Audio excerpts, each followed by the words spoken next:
Good morning.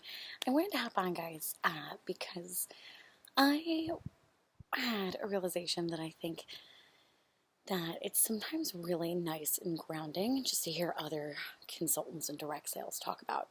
So I've been with Wine Shop at Home for 2.5 years, and I love it.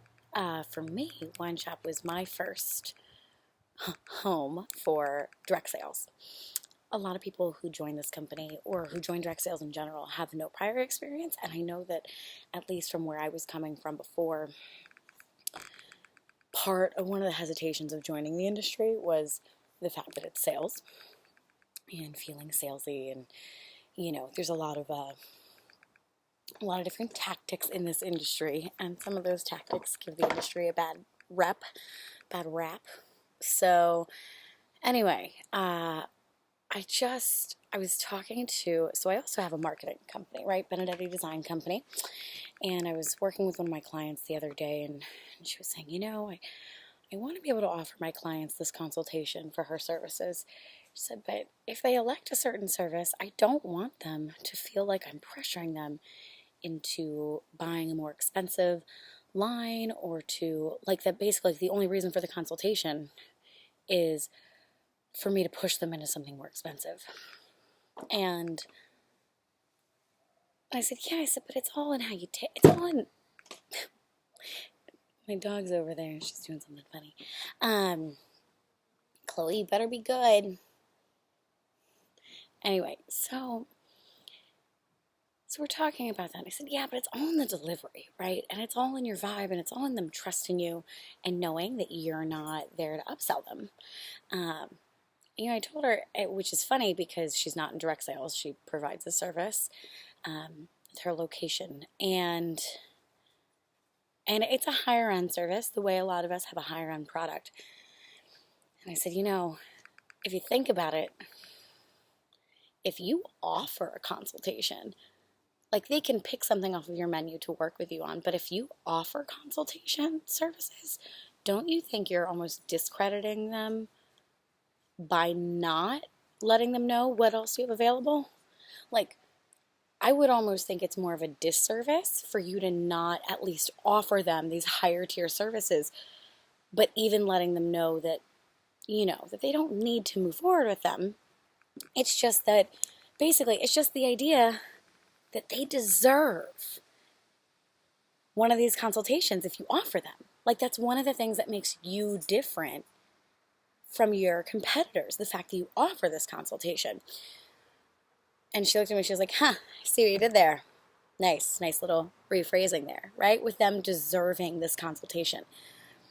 And it was just funny because I wasn't intentionally trying to shift her mindset. It's not like I was like, oh, well, here, if you think about it like they deserve it, then, it'll feel so much easier for you. But how often do we hear this in direct sales, right? So ever since I had that conversation with her yesterday, I just couldn't stop thinking that, like, we all go through this, right? And they say, so right now, something that I'm working on is sponsoring, is finding new people who are interested in looking to earn an extra buck, people who are interested in drinking wine and they would enjoy a night out a week, right? Like, that's something that I'm struggling with. And the same thing, my client with her service, and this is the same thing that I struggled with when I was trying to get bookings just years ago, like when when that was kind of like my focus. And I remember it with bookings because it was like I had a hard time asking people to book a tasting because I would benefit, right? Because I would make money from what they were doing. So it didn't feel like I was offering them a service. It felt like I was offering them a chance to spend money with me, which just felt like, I don't know, yucky, So that's why I didn't want to talk to them, and I didn't want to offer them a wine tasting. So after I did a couple wine tastings, and I realized that I have consultants who are, not consultants, I realized I had guests and customers who were in love, and I mean in love with these wine tastings, and they enjoyed our wine, and they enjoyed the whole experience. After that, I was like, oh my God, no, total mind shift. Like, no. It's not me asking you to buy stuff from me. I am offering you a service by doing a wine tasting with you for $50 with you and your friends, right? Like that, but that mind shift was so huge. I think that's when my comfort in booking wine tastings exploded because I talk to you and I know that I'm offering you a service and I know that I'm offering you a really awesome service that you can't really get elsewhere, unless you know other wine shop consultants. And here in the state of Maine, that's not super common. So it was just really amazing, that shift. And that was the shift that I guess I was trying to talk to her about. The idea that like, no, these consultations are awesome and people will want them. And so what you hear a lot of experienced consultants say in the industry is like, who are you to prevent your clients and your customers from learning about how awesome of an opportunity joining your company is? I don't care if you're the wine shop at home or one other company, but who are you to prevent them from learning about that? It's almost a disservice, right? And it's easy to say that once you have that mindset already. But I guess since my conversation with my client yesterday, I'm just having this realization that like, who am I to not tell the people that I get the vibe that they would really enjoy this and that they would be really good at it if they were looking, it's not a great fit for everybody. And there's no way that I can tell if it's a great fit for someone's life because I don't know my customers' lives. Like, I might know parts of it when I get to know them. We're like chatting and hang out and, sharing some wine and getting to know each other. But talking to her, the dog is being crazy. All right, Chloe, I'll let you in. Give me a minute. Anyway, I'm wrapping up here, guys. But who am I to not let her hear about the opportunity and realize that it's not for her or realize that it's for her?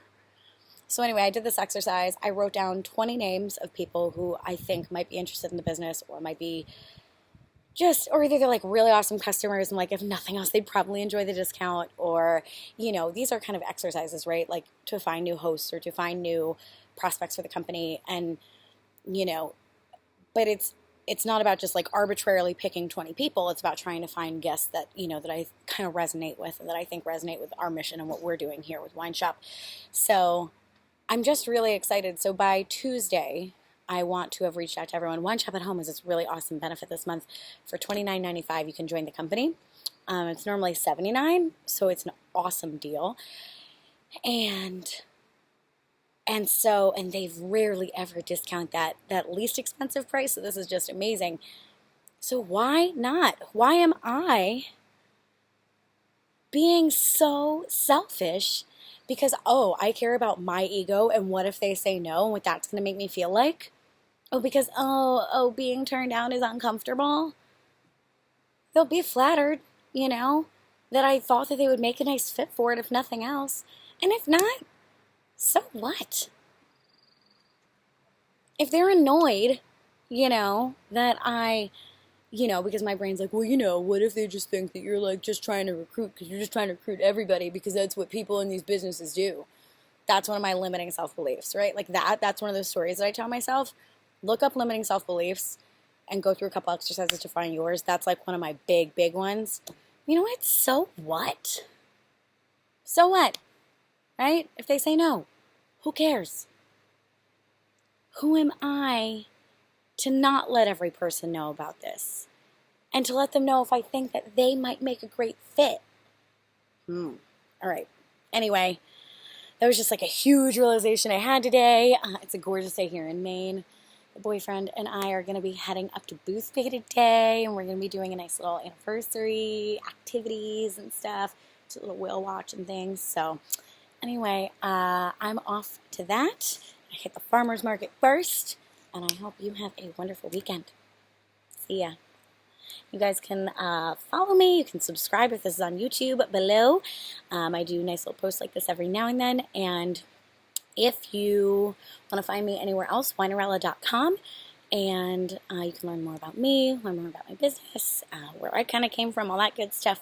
And find me on Facebook and Instagram, Winerella Maine, at Winerella Maine, like the state, Maine. All right, cheers, guys.